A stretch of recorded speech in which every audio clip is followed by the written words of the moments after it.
15-Minute Mondays, your kickstart to week high-energy 15-minute episode on the Success Blueprint. I'm your host, Daniel Greg Johnson. Let's get right into it. Hello everybody, welcome back on the Success Blueprint. It is 15-Minute Monday time. I hope you had a fantastic weekend. Welcome back on the show. As always, I want to thank you. The last episode had so many downloads. It was incredible. So I thank you very much for your time.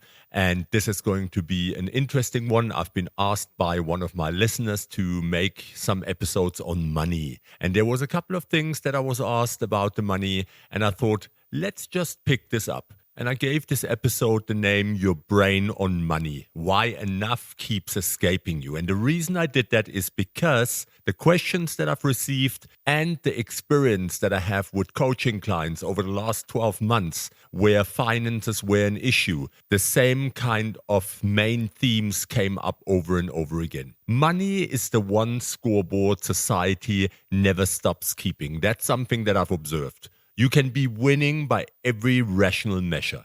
Income, house, car, savings, but you still feel like you're behind. And it's simple. There is no big magic behind it. Why?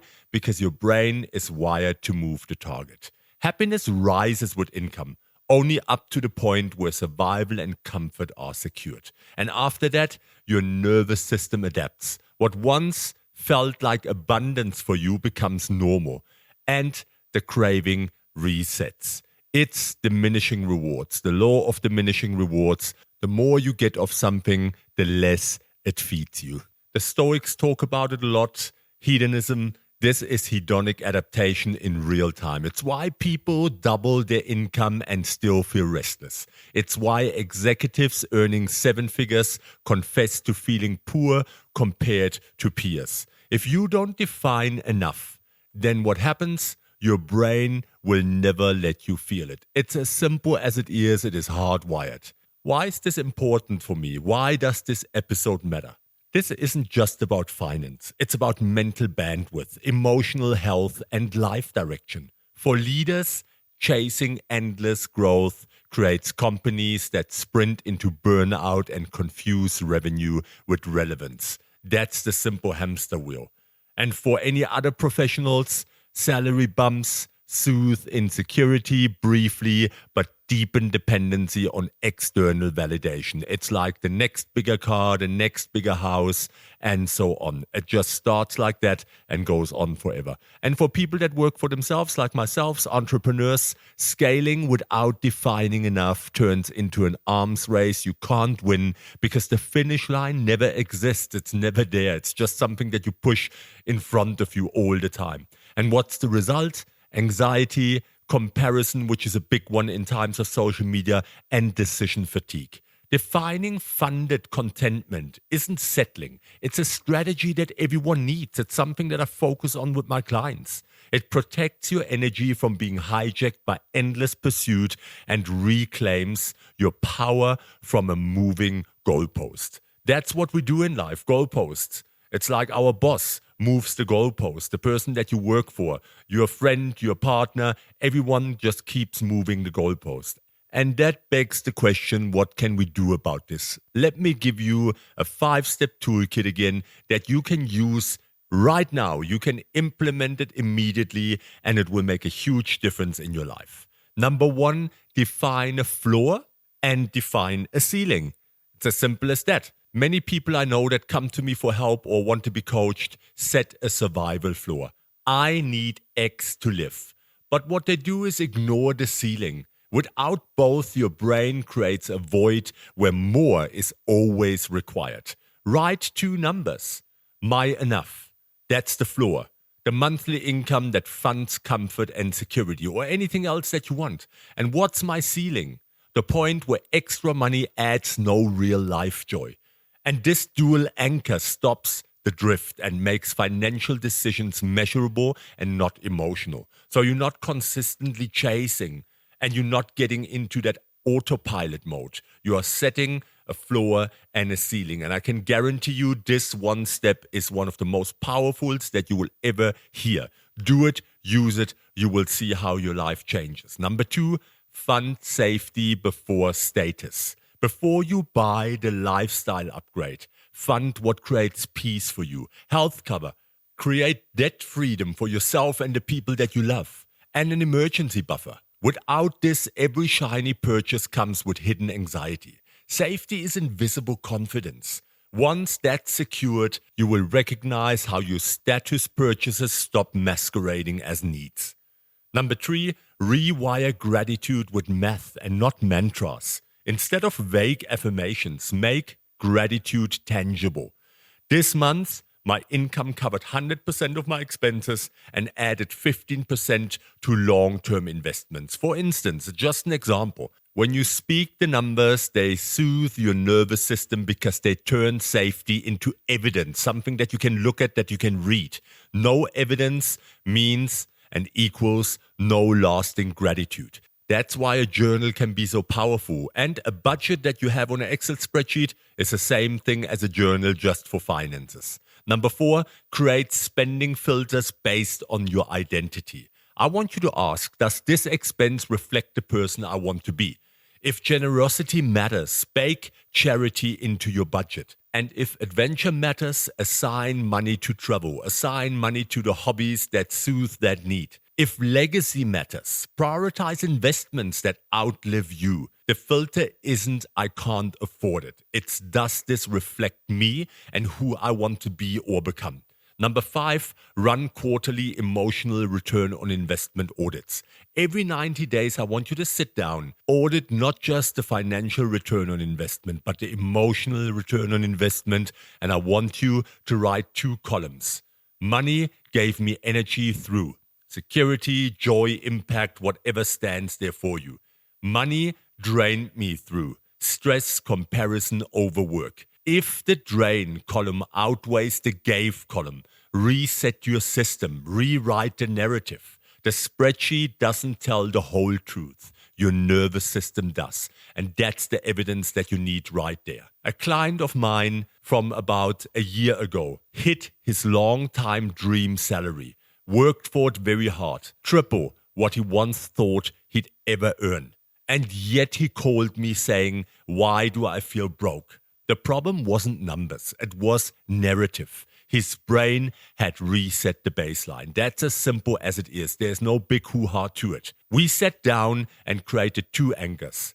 His enough, which is the floor, and his ceiling. And it was simple. Once we looked at the evidence, he realized he was already above his enough number, but living like it wasn't enough. Within 6 months, he restructured his work week, declined low-value projects and said, for the first time, money feels like freedom, not like a whip at my back. And that's as simple as it is. That's what coaches are here for. That's what I'm here for. You need the systems, you need the clarity, you need the direction. I'm an accountability body that helps people constantly create clarity around the things that really matter. Let me give you some advanced strategies. Name your freedom number out loud.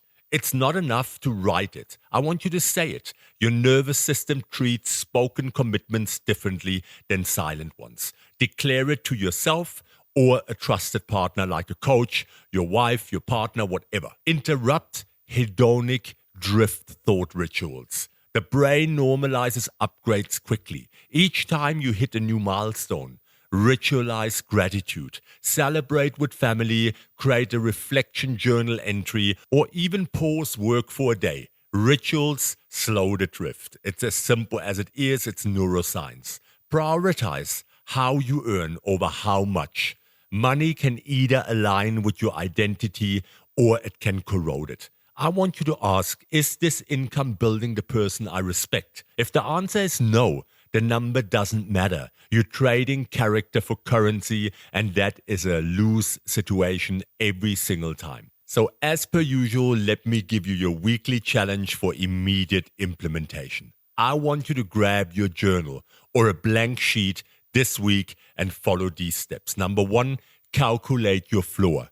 Add up your non-negotiables, housing, food, healthcare, savings buffer. That's your enough baseline. Write it down. Step number 2, set your ceiling. Be honest. Beyond what number does more stop adding to happiness? This might be uncomfortable, but I want you to name it. Let me give you an example. Let's say above 120,000 Rand a month, lifestyle changes don't actually make me happier. It's just chasing. Number 3, write your funded contentment plan. List 3 ways you'd live differently once your floor is secure. More time with family, working fewer weekends, funding, travel, whatever comes to mind. Number 4, track evidence of enough. For 7 days, I would like you to note each time your income already covers what you once dreamt of. For example, I just paid my bond without stress. 5 years ago, that was impossible. There you go, the evidence, the data. And number 5, take one action that reflects enough. Cancel one low-value meeting. Say no to one project. Redirect one expense into something that reflects your values. Act like you've already reached enough, because you probably have, you just don't know it, and you don't have the evidence. And by Sunday, reflect. Am I chasing more? Or am I living enough? This question is powerful and profound, and a wake-up call for many people when we sit down and we do the groundwork. Money doesn't define success. Your definition of enough does. If you don't write that definition yourself, someone else will, and the hamster wheel will keep spinning. If you resonate with this, if this episode resonated with you, if you think that you know someone, have a friend that is exactly in that spiral, I want you to copy the podcast link for this episode and paste it into WhatsApp to 3 people, Facebook Messenger, TikTok, Instagram, wherever you communicate. There's one person out there that needs to hear exactly this. And I want to break the record of last week's episode, which had more than 1,500 downloads. Let's see if we can do the same with this one. Let's keep pushing, tribe. Let's keep bringing people together so that we can meet at face value and talk about how to get better at this thing called life and business. And a special thank you again to our sponsor, Doc Marty Mushrooms. This episode is powered by Doc Marty Mushrooms.